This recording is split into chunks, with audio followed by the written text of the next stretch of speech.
I would say we can start.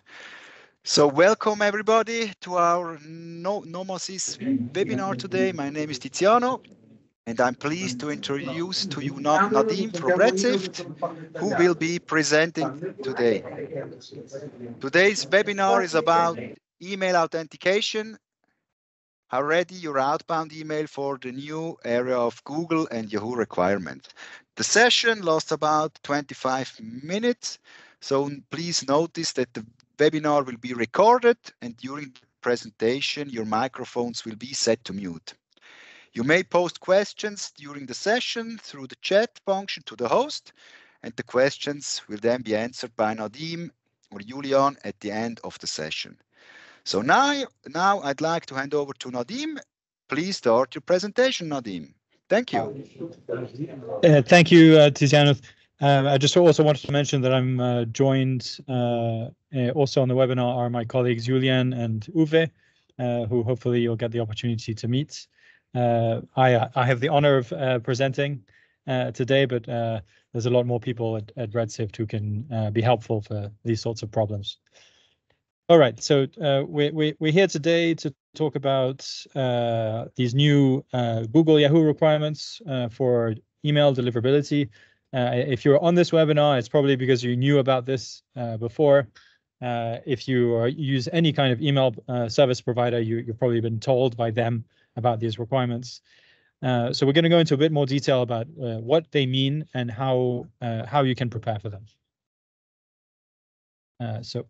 We'll first talk about what is the news, how do we get the basics right, what are some of the extra benefits that you can get by doing the above, and then what are some next steps that you can take yourselves to either check that you're ready or make yourself ready if you're not. So the news, the breaking news, not so breaking anymore, is that Google came out a few months ago to say that any bulk sender, and for them a bulk sender is someone who sends more than 5,000 emails from a domain per day, has to meet certain new requirements. Yahoo has very quickly followed suit, and they didn't specify a specific volume threshold. So it's not clear who is a bulk sender for Yahoo purposes, but it's probably something close. And failure to comply with these standards mean that Gmail and Yahoo will no longer deliver your email to the inbox. It might either be rejected outright or land in the spam. And we have it on good authority that these requirements are just the beginning. We're fairly sure that both Google and Yahoo and soon Microsoft as well will start to tighten the requirements on some of these standards. So what do you need to do? So first of all, don't panic. To not end up in Google or Yahoo's bad list, there are 7 commandments to follow, and we're going to go through each one of them quickly today. And there'll be ample time in the questions if you have any specific questions about any of these 7, and you'll see some of them are more important or more difficult than others. So the very first one is about authentication. So you have to send email that is authenticated with SPF and DKIM. And that is for every sending source. So for every machine, every service that is sending email on behalf of your domain needs to have SPF and DKIM set up. And I'm insisting on the and, because it's not an or, it's not either or. Both SPF and DKIM must authenticate. That's the strongest pillar of these requirements. The second one is a little bit more nuanced. It's about alignment. And alignment is a slightly different concept, but it goes with authentication. And when we're talking about alignment, we're talking about alignment with the from domain. So this means that the domain from which the email is from, the domain that is listed in the from header, has to align with either the return path domain in the SPF or the DKIM signature domain. And this is an or, not an and. And that's important because there are many email service providers that don't support SPF return path alignment. MailChimp is one of them. because they use the return path to manage bounces themselves. So this OR is quite essential, but that doesn't mean that you should only do one. If you can do both, you should definitely do both because it's good practice. But there are situations where that's not possible, and that's okay. The third commandment is about demarc. Demarc actually is where this concept of alignment comes from. Before demarc, there was no idea of alignment. We only had authentication. But besides the concept of alignment, demarc also brings us a reporting capability. And by a reporting capability, I mean a feedback loop. So through the demarc reports, we can actually know whether email we're sending out into the world is authenticated and whether it is aligned. But it also allows us to set a stricter policy to say that if email doesn't authenticate and doesn't align, then reject it. But if we go back to the 7 commandments, strictly speaking, for commandment number 3, one only needs to have a demarc policy of none, which means we're only in reporting mode. We're not applying any specific policy. We're just monitoring the reports. And that's really something you should have in place anyway. These are the different demarc policies that I mentioned. So demarc policy of none is the minimum requirement. And it goes all the way up to policy of reject, P equals reject, which means that if an email fails demarc, reject it. The fourth commandment is about return path. So you must ensure that the sending domain has either the sending domain or sending IP needs to have valid FCR DNS or reverse DNS.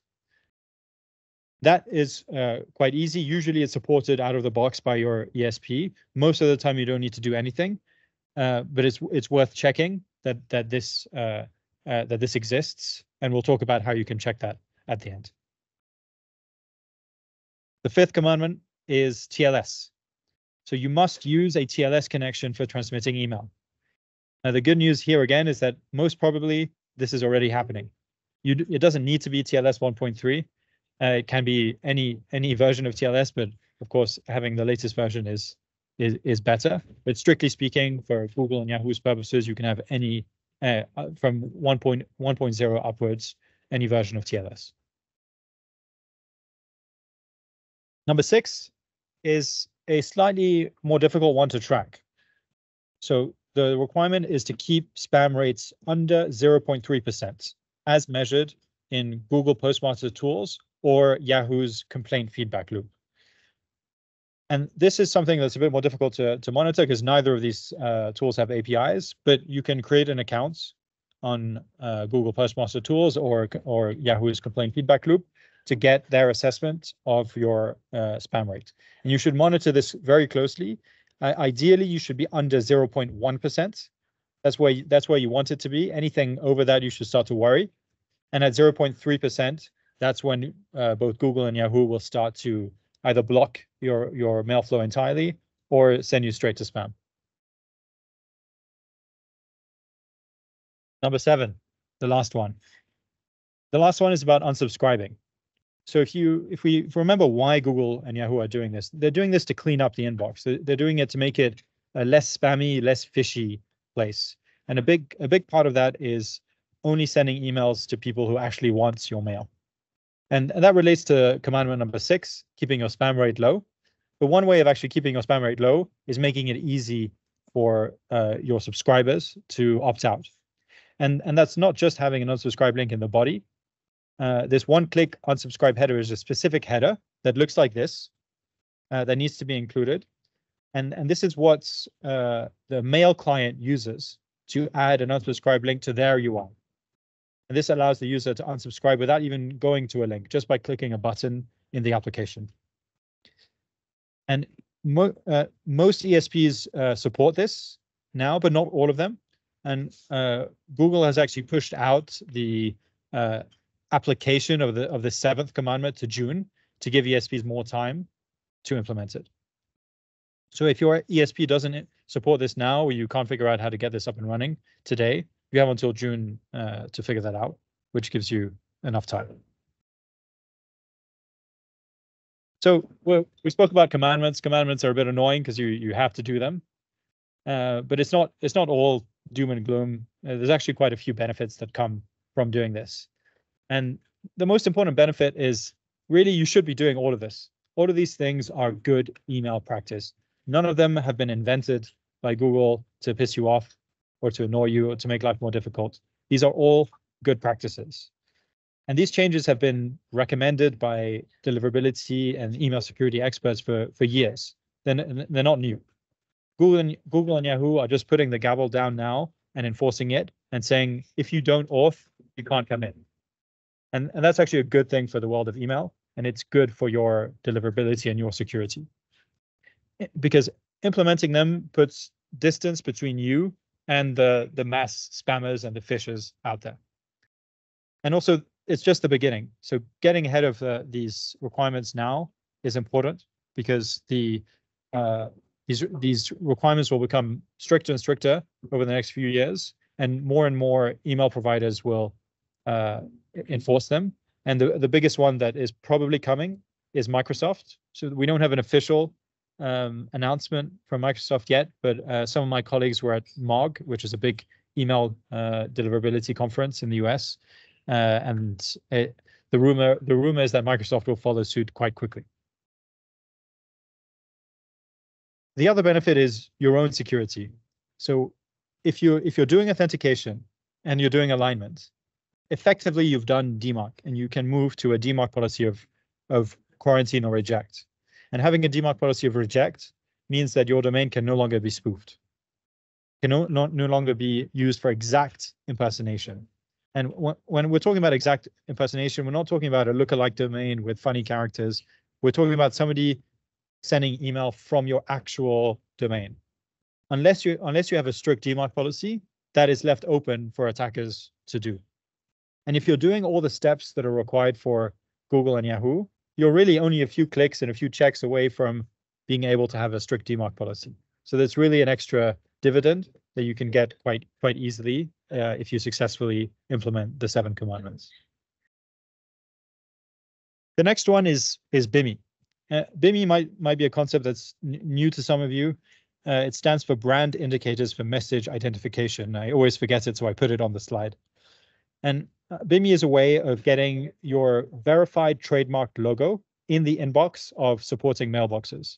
And if you're wondering who supports BIMI, you guessed it, it's Google and Yahoo again, but also Apple, iCloud, and Fastmail. And this is, first of all, it's cool, and it's not every day that an IT or a security project has a visible sign, and your employees, your customers, your team members seeing your logo in the inbox is quite a cool thing.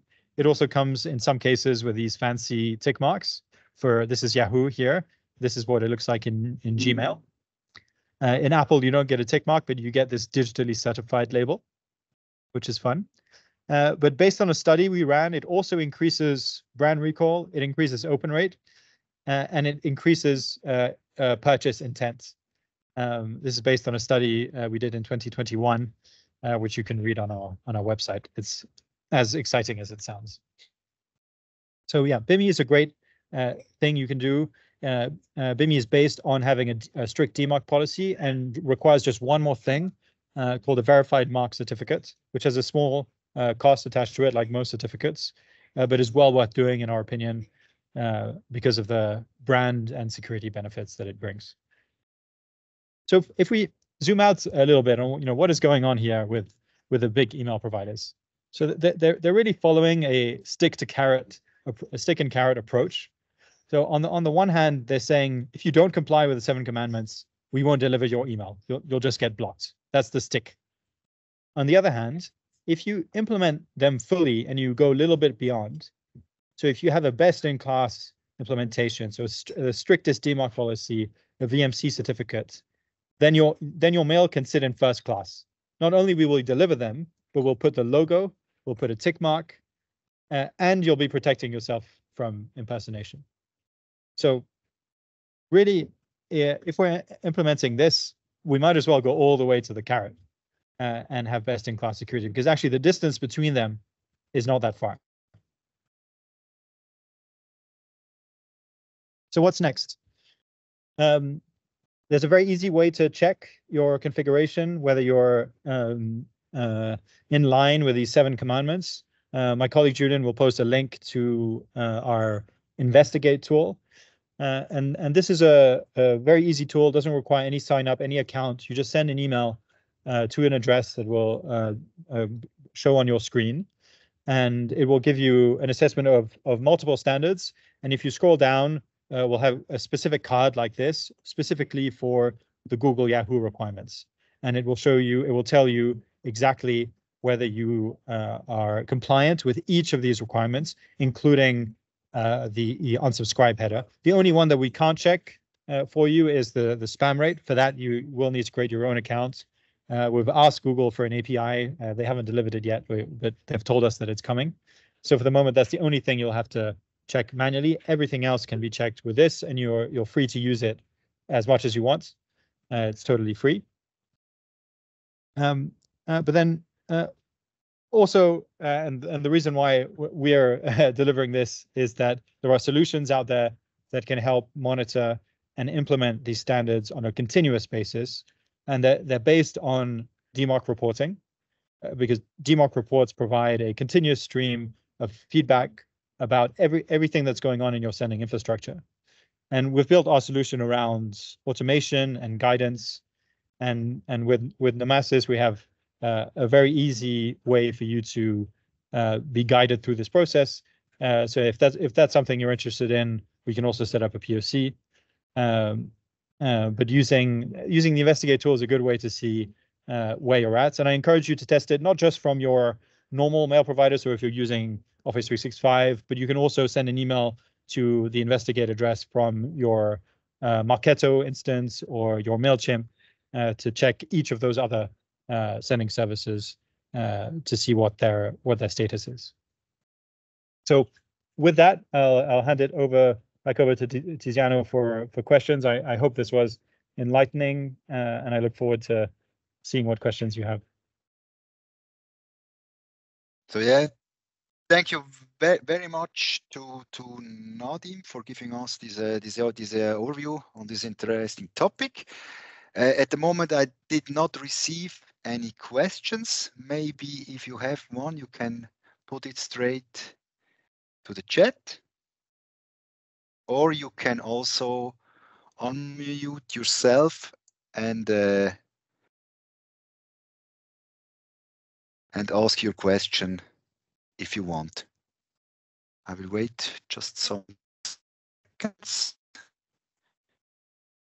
Yeah, maybe also if there are upcoming questions afterwards, definitely feel free to reach out to Tiziano or Nadim or me. So we are available for answering your questions if you want to have a little bit more separate conversation. So absolutely happy to help. Perfect. Thank you, Julian. Yes. So as there are no further questions, we will end the webinar at this point. If you have any further questions afterwards, please contact us at any time. And thank you all for joining this webinar. And thank you to Nadim and to Julian. And have a good day. And hope see you next time. Thank you, guys. Bye-bye. Thank you. Have a good one. Bye-bye. Thank you. Bye-bye. Thank you. Thanks for coming.